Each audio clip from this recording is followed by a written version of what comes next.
dépendent de toi. Nous ne dépendons pas d'un homme.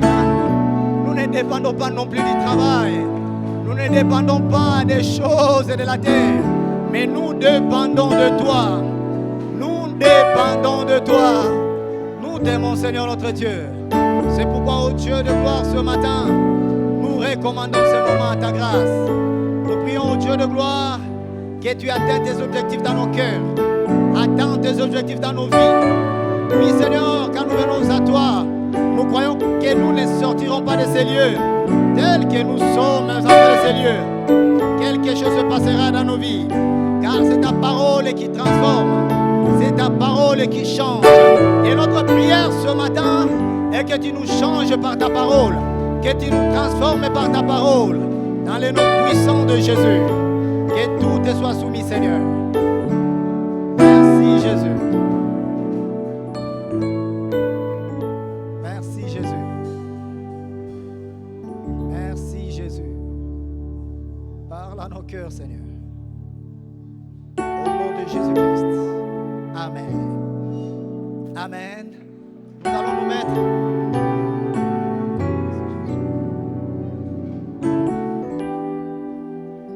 Alléluia. Alléluia. Nous bénissons le Seigneur pour notre présence ce matin en ces lieux. Et nous disons merci à notre papa et tous les collèges de l'Église pour la confiance, pour que ce soit par nous que le peuple de Dieu soit nourri ce matin.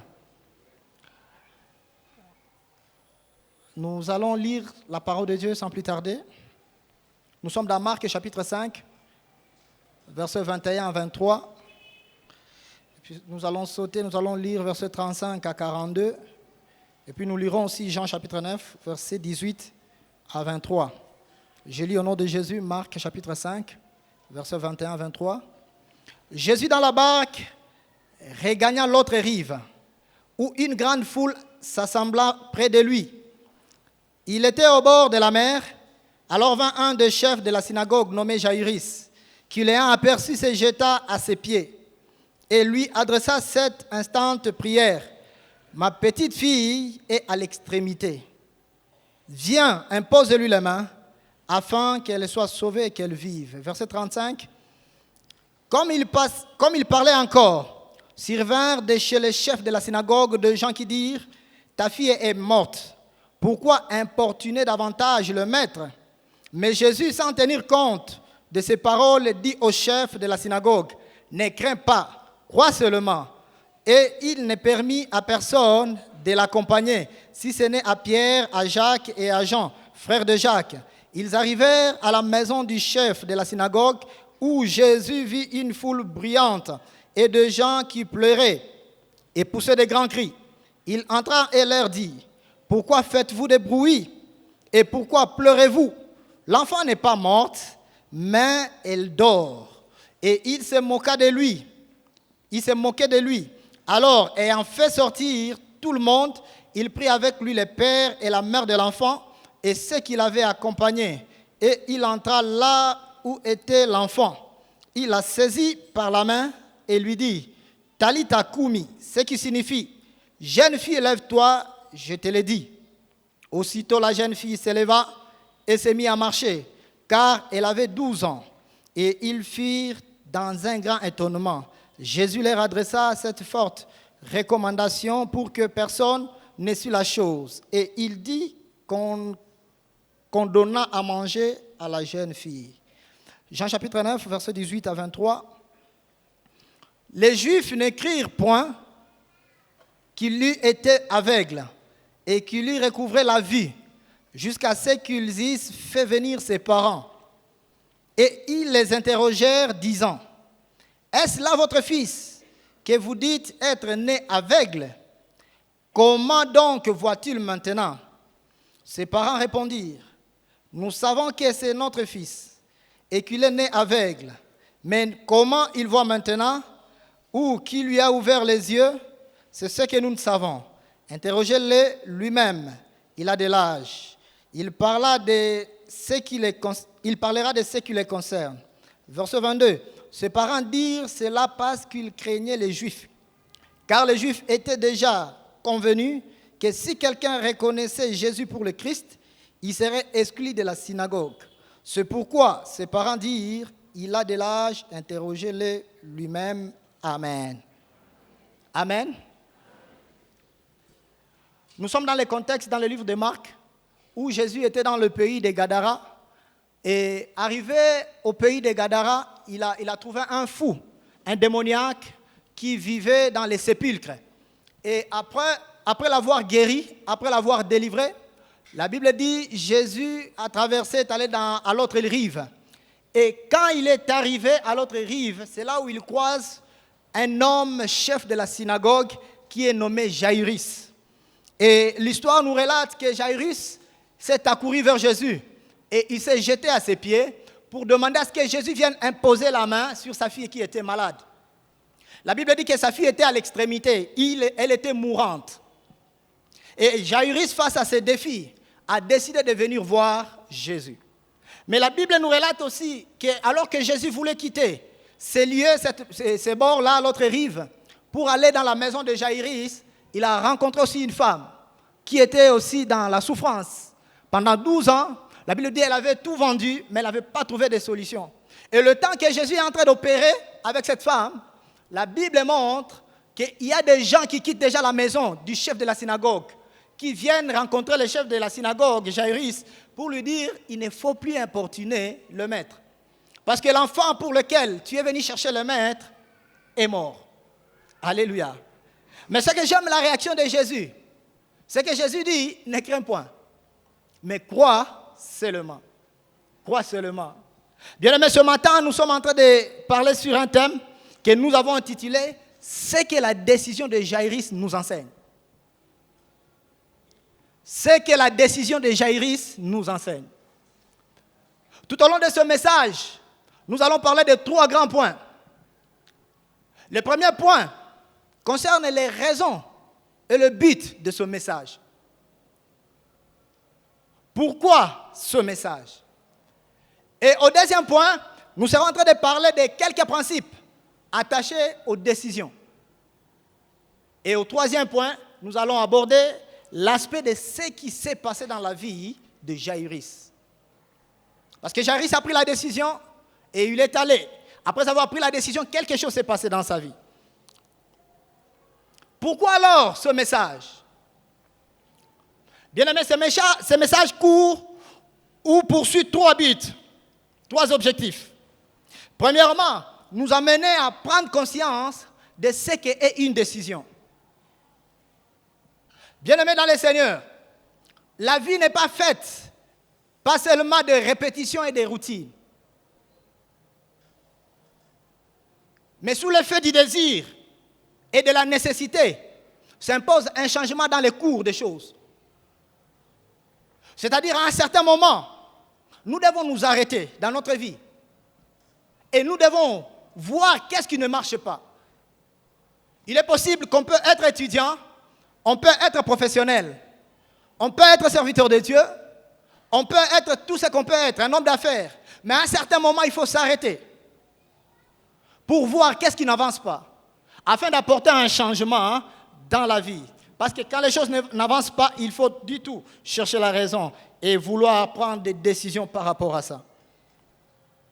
Le deuxième objectif, c'est de nous amener à comprendre que toutes les décisions que nous pouvons prendre dans la vie apportent des modifications dans notre vie. Toutes les décisions que nous pouvons prendre ne nous laissent pas intactes, mais apportent des changements. C'est pourquoi la Bible est en train de dire dans Job chapitre 22, verset 28, « À tes résolutions répondra le succès. » En d'autres termes, à tes résolutions répondra aussi l'échec. C'est que toute décision que nous pouvons prendre peut influencer soit en bien, soit en mal notre vie. Et troisième objectif, c'est de nous amener à avoir des attitudes que nous allons développer tout au long de ce message. Quels sont alors les principes attachés aux décisions? Le premier principe, c'est que décider, c'est faire un choix. Faire le choix d'une chose de préférence à d'autres. Et ce choix que je peux faire se fait sur base d'une raison. Je disais au premier culte qu'on peut être dans la fête, on est face à une table pleine de menus. Mais vous allez voir que la personne ne prend pas tout. Et il est possible qu'il peut prendre tout, c'est sa décision. Mais il peut prendre quelque chose, il laisse d'autres aussi. Pourquoi? Parce qu'il préfère cela par rapport à d'autres. C'est sa décision. On peut être face à des bourses d'études, par exemple. Un étudiant face à des bourses d'études pour aller continuer ses études. On te propose États-Unis, on te propose Cameroun. C'est à toi de prendre la décision. Tu peux choisir soit d'aller aux États-Unis, tu peux choisir soit d'aller au Cameroun. Cela dépend de toi. C'est-à-dire la décision, c'est faire le choix d'une chose ou d'une personne à préférence d'autres choses ou d'autres personnes. Deuxième principe, c'est que décider, c'est s'attacher à une chose qu'à l'autre, volontairement. Il y a exercice de la volonté dans la prise de nos décisions. Je préfère telle personne par rapport à l'autre. On le voit beaucoup plus quand on veut se marier. On peut préférer telle sœur ou tel frère par rapport à l'autre. Et on s'attache à cette personne volontairement. Bien, mais chaque fois qu'il y a une prise de décision, il y a attachement à quelque chose. Et au-delà de s'attacher à quelque chose, il y a aussi le détachement de quelque chose. C'est-à-dire, je peux m'attacher et me détacher d'une chose ou d'une autre. C'est pourquoi on peut dire que je m'attache à Pratique et je me détache de Robert. Je m'attache à X et je me détache de Y. Chaque fois qu'il y a une décision, il y a préférence d'une chose, nous avons dit. Chaque fois qu'il y a décision, il y a des raisons qui motivent. C'est vrai que quelquefois, on peut manquer de raisons. Parce qu'à certaines fois, tu peux demander à quelqu'un pourquoi tu as fait ça, pourquoi tu t'es attaché à telle personne. Il te dira, je ne sais pas, mais je me suis senti m'attacher à lui. Mais au départ, il y a des motivations. Qui fait quoi? Qui fait qu'on s'attache à quelque chose ou à quelqu'un. Quand il y a une décision, il y a aussi un engagement. On s'engage à faire quelque chose. C'est la décision qui nous pousse à le faire. Bien-aimé, troisième principe. C'est décider est une réalité à double facette. C'est décider est premièrement un privilège, un avantage. Mais aussi, au-delà de l'avantage, c'est une responsabilité. Responsabilité parce que je dois m'assumer des conséquences qui peuvent provenir de la décision que j'ai prise. C'est pourquoi la Bible dit, dans Deutéronome chapitre 30, verset 19, « J'en prends aujourd'hui le ciel et la terre en témoin. Je mis devant toi la vie et la mort, la bénédiction et la malédiction. » Qu'est-ce qui se passe? Dieu nous met face à des choix à faire et à des décisions à prendre dans notre vie. On est libre de prendre n'importe quelle décision. Mais il faut comprendre que la décision qu'on peut prendre, on doit l'assumer. Un autre principe, les décisions que nous prenons dans notre vie font de nous des acteurs de notre vie. C'est-à-dire, nous ne subissons pas, mais nous participons, nous contribuons au devenir de notre vie. La décision que je peux prendre aujourd'hui, quand je la prends, je dois me rendre compte que je suis en train de participer au futur, au devenir de ma vie.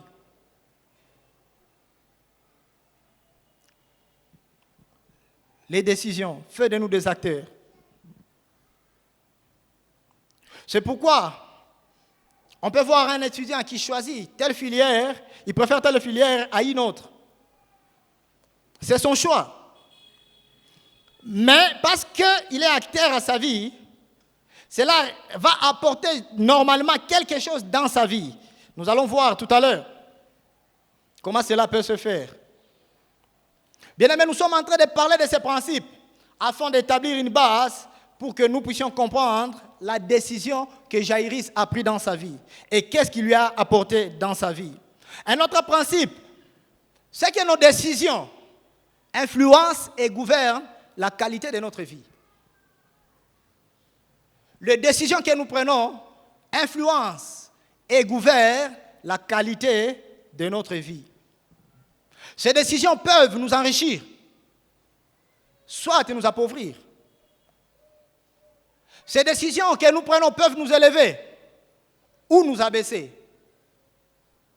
Elles apportent toujours des modifications. Elles les influencent, elles gouvernent la qualité de notre vie. C'est pourquoi nous devons comprendre que notre futur dépend des décisions d'aujourd'hui. Ce que tu es aujourd'hui dépend des décisions que tu as prises hier, ou peut-être il y a quelques années. Ce que je suis aujourd'hui est fonction des décisions que j'ai prises il y a autant d'années. Chacun de nous connaît ce qu'il est aujourd'hui. Et si tu te rappelles un peu, ça peut partir déjà des décisions que tu as prises un jour. Alléluia. Donc ce qu'on peut devenir aussi demain dépend des décisions aussi que nous pouvons prendre aujourd'hui. Nous voyons dans le jardin d'Éden avec Adam, dans Genèse chapitre 3, la Bible dit que Dieu a créé Adam et Ève et les a placés dans le jardin d'Éden. Le jardin d'Éden symbolise un environnement de gloire. Mais la Bible dit quoi? Quand ils ont péché, ils ont été chassés du jardin. C'est-à-dire, ils ont décidé de pécher. Et qu'est-ce qui est arrivé? C'est être chassés du jardin. C'est pourquoi je disais que les décisions que nous pouvons prendre aujourd'hui peuvent nous élever. Ces décisions peuvent nous abaisser aussi. Ces décisions peuvent nous conduire à la richesse. Et les décisions peuvent aussi nous conduire à la pauvreté. Combien on n'a pas vu de gens qui se sont décidés, bien sûr, de ne pas étudier. C'est vrai d'eux-mêmes, il est possible. Il se dit que moi je n'étudie pas. Mais ce qu'il est en train de vivre ou elle est en train de vivre aujourd'hui dépend de la décision qu'elle a prise hier ou avant-hier. Les décisions que nous prenons influencent la qualité de notre vie. Nous voyons dans Genèse chapitre 27, il s'agit de l'histoire d'Ésaü et de Jacob. À cause d'un main, Ésaü a vendu son droit d'aînesse. Et nous savons qu'est-ce qui est arrivé plus tard. Alors que Ésaü pouvait pleurer devant son père, n'y a-t-il pas d'autres bénédictions encore que tu as réservées, tu peux me donner aussi. Mais c'était encore trop tard. Pourquoi? Parce que toutes les bénédictions étaient déjà parties du côté de Jacob. Qu'est-ce qui se passe? C'est à partir d'une décision que Ésaü a prise dans sa vie et ce qui lui est arrivé. Nous voyons dans Ruth, chapitre 1er, deux cas de personnes. Il y a Orpa, il y a Ruth. Elles étaient les femmes des fils de Naomi. Naomi, pendant qu'ils étaient à Moab, elle se rend compte, après la mort de son mari, la mort de ses deux fils, que l'Éternel a visité Bethléem, là où ils avaient fui à cause de la famine. Et Naomi prend une résolution, une décision, de faire quoi? De rentrer à Bethléem. Quand Naomi prend cette décision, ses belles filles disent, nous allons partir avec toi. Une bonne décision. Nous allons partir avec toi. Mais en cours de chemin, nous voyons Orpa qui se décide de rentrer. Pourquoi? Parce que sa belle-mère lui a dit qu'elle rentre dans la maison de ton père. Parce que même s'il faut-il que j'aie des enfants maintenant, faut-il attendre à ce que ces enfants grandissent pour qu'ils deviennent vos maris? Il est mieux pour vous de rentrer. En d'autres termes, rentrez d'abord et vous pouvez trouver des personnes qui peuvent vous épouser demain après-demain. Et la Bible nous dit que Orpa a pris la résolution de rentrer. Mais Ruth a pris la résolution d'avancer avec Naomi. Jusqu'à tel point que Ruth déclare une chose. Il dit, ton Dieu sera mon Dieu. Là où tu mourras, je vais aussi mourir là-bas. quelle décision Ruth? Elle-même ne pensait pas que cette décision pouvait ramener plus dans sa vie. Parce que quand Ruth s'est engagée, s'est décidée de rentrer avec Naomi, la Bible dit que l'homme le plus influent de Bethléem l'a épousé, Boaz. Et au-delà de cela, l'histoire de la Bible nous dit même que Ruth est entrée dans la généalogie de Jésus. Mais Orpa, qu'est-ce qui lui est arrivé? Elle est restée dans les oubliettes. La décision que nous prenons aujourd'hui influence et gouverne la qualité de notre vie. Bien-aimés, nous devons prendre de bonnes décisions dans notre vie. Même quand cela semblerait difficile, amer pour toi, amer à boire, difficile à supporter. Mais si c'est pour ton bien, prends-le. Prends-le. Parce qu'elles influencent la qualité de notre vie.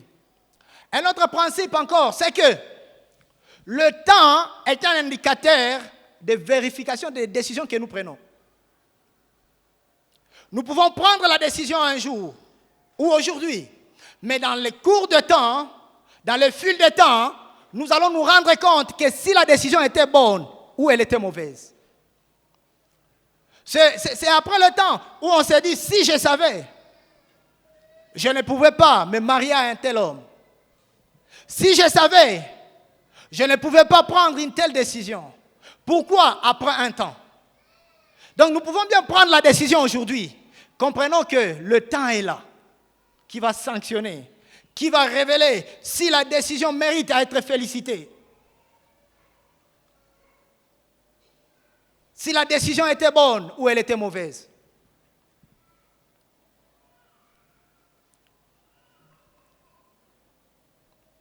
Nous devons faire attention, bien-aimés, aux décisions que nous prenons. Parce que le temps est là.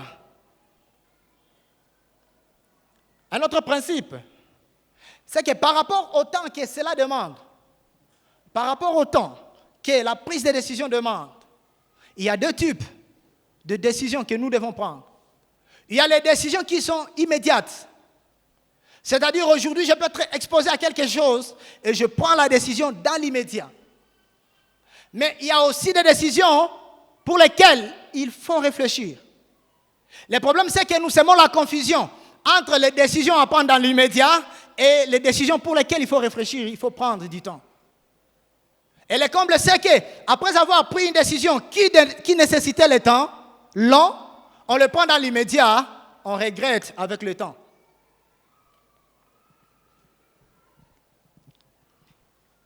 Un autre principe, c'est que face aux décisions sur le chemin de la vie, nous faisons face à plusieurs types de personnes. Le premier type de personnes, ce sont les personnes qui décident facilement et bien. Tu peux être dans cette catégorie. Tu décides facilement, mais tu décides bien. Quand nous sommes exposés face à l'évangile, on peut décider immédiatement et on décide bien. Parce qu'on ne va pas regretter la décision que nous prenons. Et nous voyons dans Luc chapitre 5, verset 11. Il s'agit des premiers disciples de Jésus-Christ. La Bible dit quand Jésus les a dit seulement de laisser tout et de les suivre, et dans l'immédiat, ils ont laissé les barques et ils ont suivi Jésus. Et je crois qu'ils n'ont pas regretté d'avoir pris cette décision-là. Mais au-delà des décisions que nous pouvons prendre facilement, des personnes qui peuvent prendre facilement des décisions et bien, il y a aussi des personnes qui prennent beaucoup de temps avant de se décider. C'est bon. On peut prendre beaucoup de temps avant de se décider. Mais si cela devient une habitude, ça peut aussi servir d'un handicap. Parce qu'il y a des décisions que tu pourras prendre si vite, mais tu regretteras le temps que tu as pris pour prendre une telle décision. Dans le livre des Juges, chapitre 5, verset 16, il est question de Déborah, le juge. Il appelle les hommes vaillants, les hommes de guerre, les Jephthé pour délivrer leur pays, leur territoire. Mais la Bible dit qu'ils ont pris une décision sans fin. Ils ont pris du temps. Du temps. Alors que le territoire était sous menace. L'urgence s'est présentée, mais ils ont pris encore beaucoup de temps. Il est vrai que ce matin, bien aimé, l'urgence se présente pour ta vie, pour ma vie. et qui ne nécessite pas beaucoup de temps pour prendre la décision, mais qui nécessite dans l'immédiat que nous puissions prendre la décision, et c'est là pour l'avantage et l'intérêt de notre avenir. Une autre catégorie de personnes sont les personnes qui n'aiment pas se décider ou qui ne savent pas se décider. Ces personnes ne savent pas se décider. Elles ne prennent jamais de décision. Quand tu lui demandes, est-ce qu'il y a-t-il une décision que tu peux prendre là? Bon, je ne sais pas quelle décision je peux prendre. Elle ne sait pas prendre la décision. Mais les gens de ce monde disent qui ne dit mot consent. C'est qu'on peut dire que l'absence de la prise d'une décision peut constituer aussi une décision. Et là, on va subir les conséquences.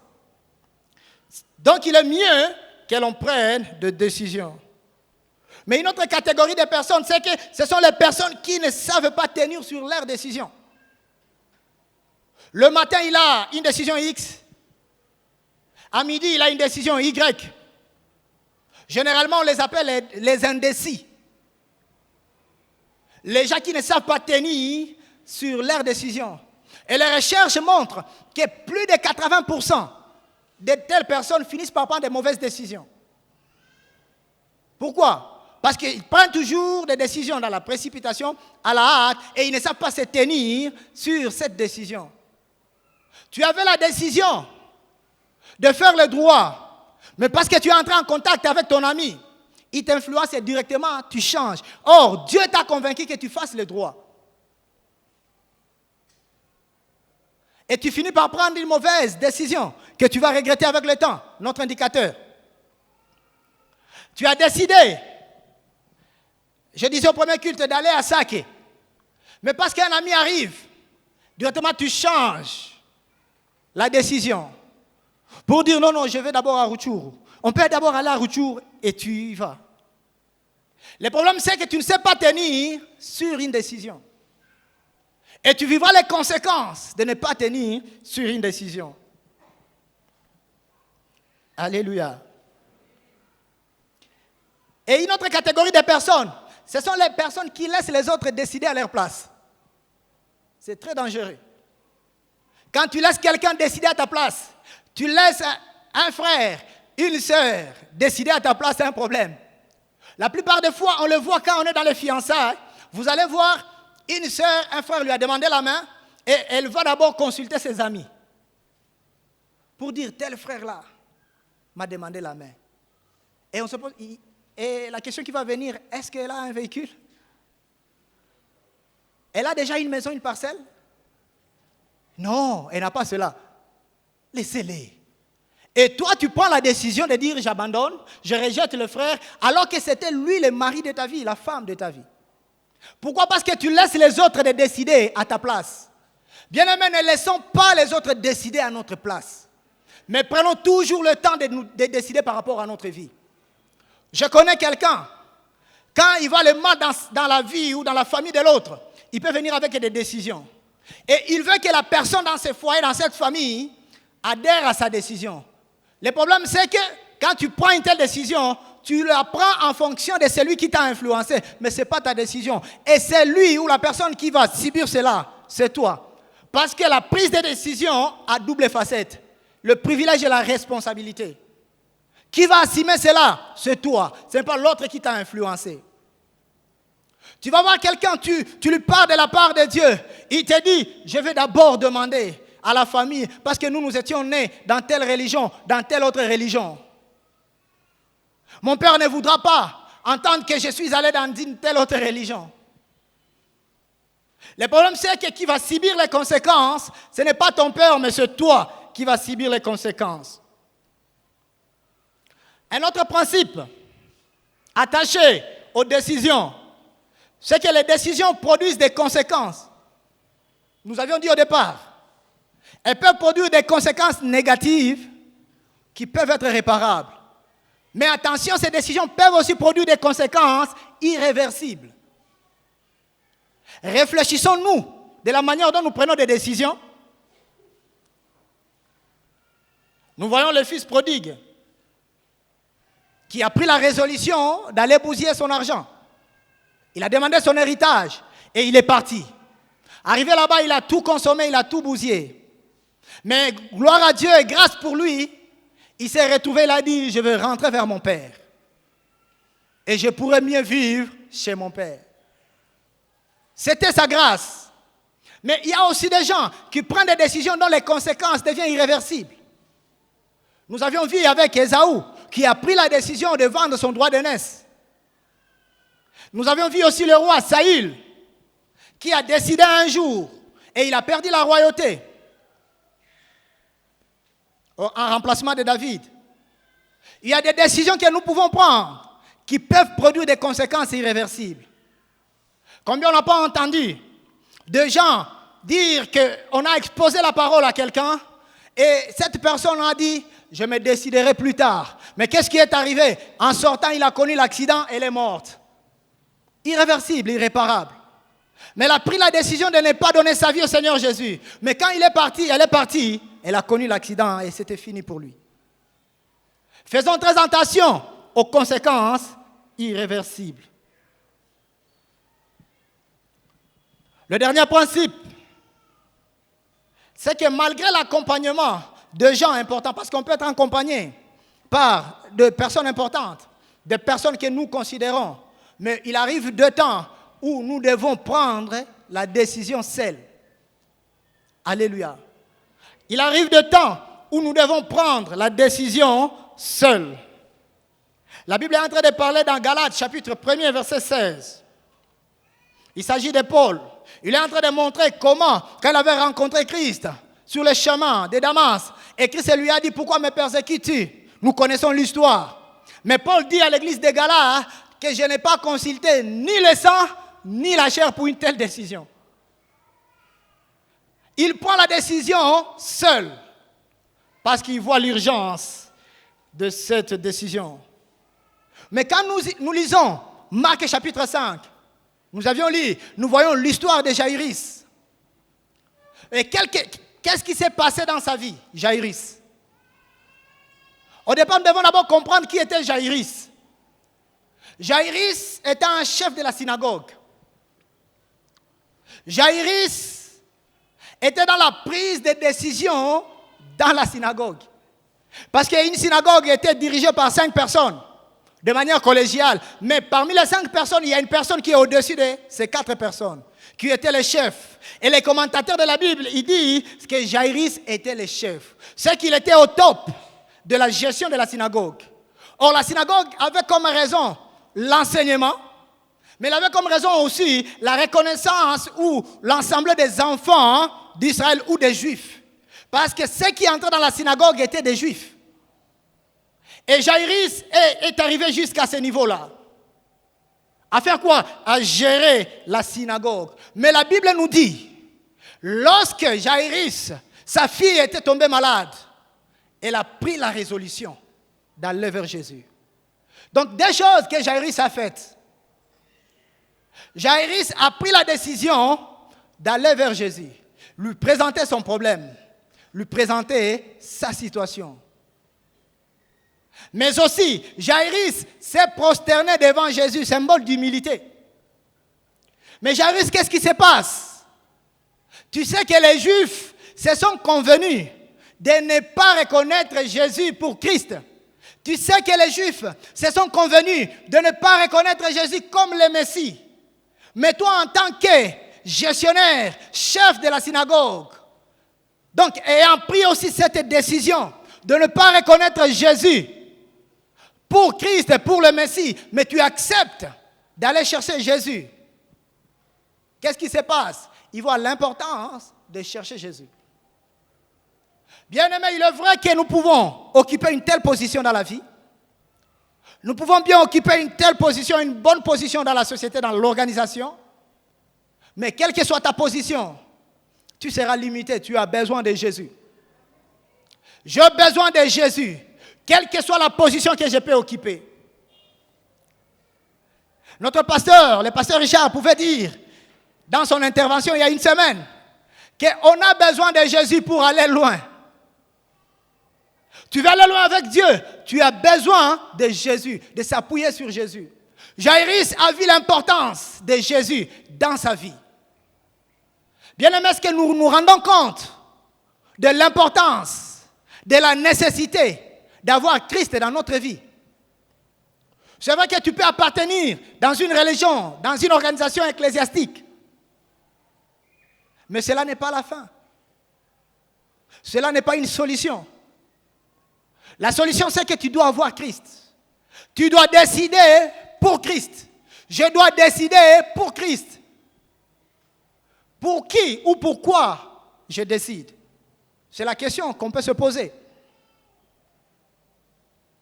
Bien-aimé dans le Seigneur, je m'imagine que Jaïrus, avec tout son rang, parce que la Bible le dit, alors qu'il continue à importuner le maître, il y a les gens qui sont venus de sa maison et qui sont venus vers lui pour dire cesse d'importuner le maître. Il est possible que même dans la foule, tellement que Jésus était entouré d'une grande foule, alors que Jésus avait décidé d'aller vers la maison de Jaïrus, il est possible qu'il y a des gens qui les connaissaient là-bas et qui pouvaient peut-être lui poser la question en disant « Et cet homme aussi, il va voir Jésus ?»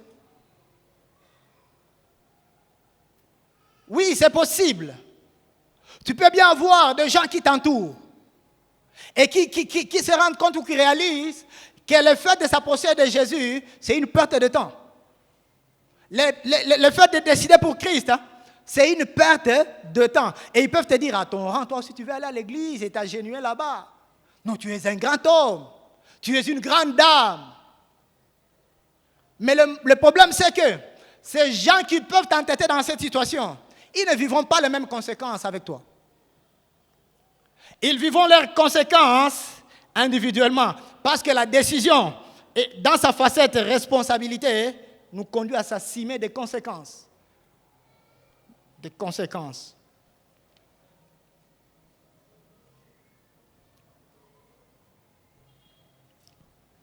Jaïrus s'est décidé de chercher Jésus. Jaïrus s'est aussi prosterné devant Jésus. Bien-aimé, on peut bien être dans l'église, mais à un certain moment, il faut s'arrêter. Nous l'avons dit à l'introduction. Il faut s'arrêter et voir comment je suis en train de mener ma vie. Est-ce que je suis dans les bons? C'est pourquoi vous allez voir quelqu'un prendre une décision que vous-même, vous ne pouvez pas comprendre. Il se décide d'abandonner une mauvaise vie qu'il menait. Il se décide de laisser ce qui le conduisait vers la mort. Parce que la Bible dit dans Romains, chapitre 8, verset 9, mais vous ne vivez pas selon la chair, mais vous vivez selon l'esprit qui habite en vous. Si, dis-moi, l'esprit de Dieu habite en vous. Dès lors que nous avons donné notre vie au Seigneur Jésus, l'Esprit de Dieu est venu habiter en nous. C'est que nous avons l'Esprit de Dieu en nous. Et parce que nous avons l'Esprit de Dieu en nous, nous ne marchons plus selon la chair. La Bible dit, dans Romains toujours 8, il dit l'affection aux choses de la chair, c'est la mort. Mais l'affection aux choses de l'esprit, c'est la vie. Devons-nous choisir la mort à la place de la vie? Je ne pense pas. Ce qui est important, c'est de choisir d'aller avec Christ ou de marcher avec Christ. C'est-à-dire, on peut se décider pour Christ. Tu n'as pas encore donné ta vie au Seigneur Jésus. Tu te décides de donner ta vie à Christ. Mais aussi, tu peux te décider pleinement pour Christ. C'est-à-dire, par rapport à ma vie, comme j'étais en train de mener, je me décide de faire quoi? D'arranger ma vie avec le Seigneur. C'est que la décision de Jaïrus nous enseigne. Bien aimé, la décision de Jaïrus nous enseigne qu'on peut perdre une chose importante dans le monde, mais on peut le récupérer au centuple dans le Seigneur. Parce que tout ce que nous perdons dans le monde, le diable nous place dans un piège de nous montrer que c'est plus important que ce que Jésus peut te donner. Or, c'est faux. Pierre est en train de demander à Jésus, qu'est-ce que nous aurons, nous qui t'avons abandonné, t'avons suivi? La Bible dit, Jésus a dit, d'abord sur la terre au centuple, et après quoi? La vie éternelle. Ne pensons pas que nous allons perdre le temps en cherchant ou en nous décidant pour Jésus, en nous décidant de marcher avec Jésus. C'est vrai, Jaïrus a perdu probablement, même si la Bible ne le dit pas. Il est possible qu'il a perdu sa position de chef de la synagogue. Mais il a gagné la vie de sa fille. Les Juifs disent que quiconque qui va reconnaître Jésus pour Christ va être exclu, va être excommunié de la synagogue. Dans Jean chapitre 9, nous voyons cette famille, donc les parents de l'enfant qui était né aveugle.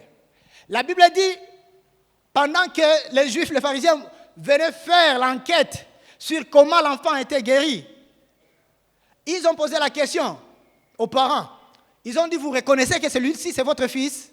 La Bible dit oui. Nous reconnaissons. C'est ce que les parents ont dit. Mais comment voit-il alors qu'il est né aveugle? Les parents se sont trouvés dans une étape où ils sont exposés à être exclus de la synagogue. Au lieu de dire que c'est Jésus qui lui a guéri, qui lui a fait recouvrir la vie, ils refusent, ils disent non, il est grand, il est majeur. Il a de l'âge. Tu peux lui demander, vous pouvez lui demander lui-même, il peut se justifier. Pourquoi? Parce que les parents étaient en train de préserver leur position dans la synagogue. Bien-aimés dans le Seigneur, ne voyons pas l'avantage des choses que nous faisons aujourd'hui. Mais voyons beaucoup plus l'avantage de ce que Jésus nous réserve. Tout ce que nous avons perdu dans le monde, nous les récupérons en Jésus. La Bible dit, dans Genèse chapitre 12, verset 1 à 3, il s'agit de l'histoire d'Abraham. Dieu, l'Éternel dit, quitte ton pays, ta patrie, quitte la maison de ton père, et je ferai de toi un nom grand. Aujourd'hui, on parle de qui? D'Abraham. Les attitudes que nous pouvons avoir, bien-aimés, c'est les attitudes de se confier, de se décider totalement en Jésus. De se décider pleinement pour Christ. Nous voulons faire des appels, bien-aimés, ce matin. Il est possible que tu es là. Tu n'as pas encore donné ta vie au Seigneur Jésus. Ne tarde pas. La chance t'est donnée ce matin. Pas pour te faire peur, mais je ne sais pas ce qui nous attend demain après-demain. Il est possible que tu as donné ta vie au Seigneur, mais la manière dont tu marches, la manière dont je marche dans le Seigneur ne reflète pas ce qu'un enfant de Dieu devait faire. Nous ne savons pas non plus ce qui nous attend demain. L'homme n'est pas le maître de son souffle. Quelque chose de mal peut nous arriver en sortant de ces lieux. Mais nous aurions déjà pris une bonne résolution. À tes résolutions répondra le succès. Bien-aimés, lèvons-nous. Toute l'église, nous nous lèvons, nous voulons prier le Seigneur.